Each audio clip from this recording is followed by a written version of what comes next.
iOS 26 එක මම මුලින්ම එද්දි කිව්වා මේක දාන්න එපා devices කිහිපයකට කියලා. පස්සේ සමහර අය මට බැන්නා එහෙම කියන්න ඕනේ නැහැ මෙහෙම මෙහෙමයි කියලා එහෙන බයිලා ගොඩක් ගැහුවා.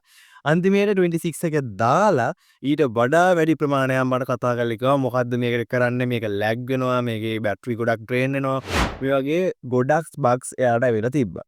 ඉතින් මේ ප්‍රශ්නේ ගොඩක් ඇවිල්ලා තිබ්බේ ගොඩක් පරණ මොඩල්ස් වලට. ඒ කියන්නේ SE2 එක 11 එක 12 එක වගේ සීරීස් එකේ ඒවට එයාට විතරක්ම නෙමෙයි මට කතා කරා 16 Pro එකට පවා iOS 26 එකේ ප්‍රශ්න ඇවිල්ලා කතා කරපු කීප දෙනෙක්ම හිටියා.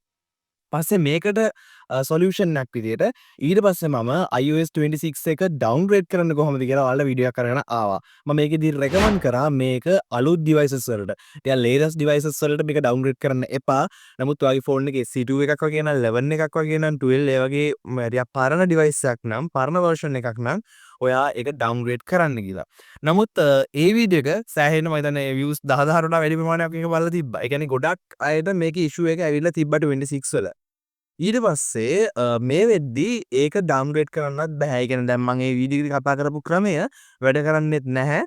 ඒකේ අර unsign iOS කියලා පොඩි ප්‍රශ්නයක් ඇවිල්ලා තියෙනවා. ඒක නිසා එතනින් ඔයාලට ඩවුන්ග්‍රේඩ් කරන්නත් බෑ. ඉතින් දැන් මෙන්න මෙහෙම තියෙද්දි මේ සිටුේෂන් එකේ තියෙද්දි iOS 26 වලට මම try කරා හැම විදියකින්ම මේක ඩවුන්ග්‍රේඩ් කරන්න. ඒ කියන්නේ පරණ devices වල ඩවුන්ග්‍රේඩ් කරන්න පුළුවන් ක්‍රමයක් හොයන්න. නමුත් මට ඒක හම්බුන්නේ නැහැ.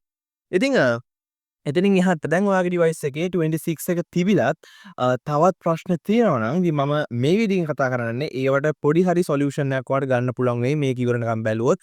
මොකද ඔයාගේ ෆෝන් එකේ බැටරි ගොඩක් drain වෙනවා නම් ඒ වගේම ගොඩක් වෙලාවට bugs වගේ මේ bugs නිසා ගොඩක් වෙලාවට lag වෙනවා නම් සහ ඒ වගේ ප්‍රශ්න තියෙනවා නම් ඔයාලට මම මේ කතා කරන steps ටික through ඔයාලට යම්සි විදියකින් පොඩි සහනයක් පොඩි solution එකක් හොයාගන්න අවස්ථාව ලැබෙයි කියලා හිතනවා. ඒ වෙද්දි 26.1 update එක ඇවිල්ලා තියෙනවා.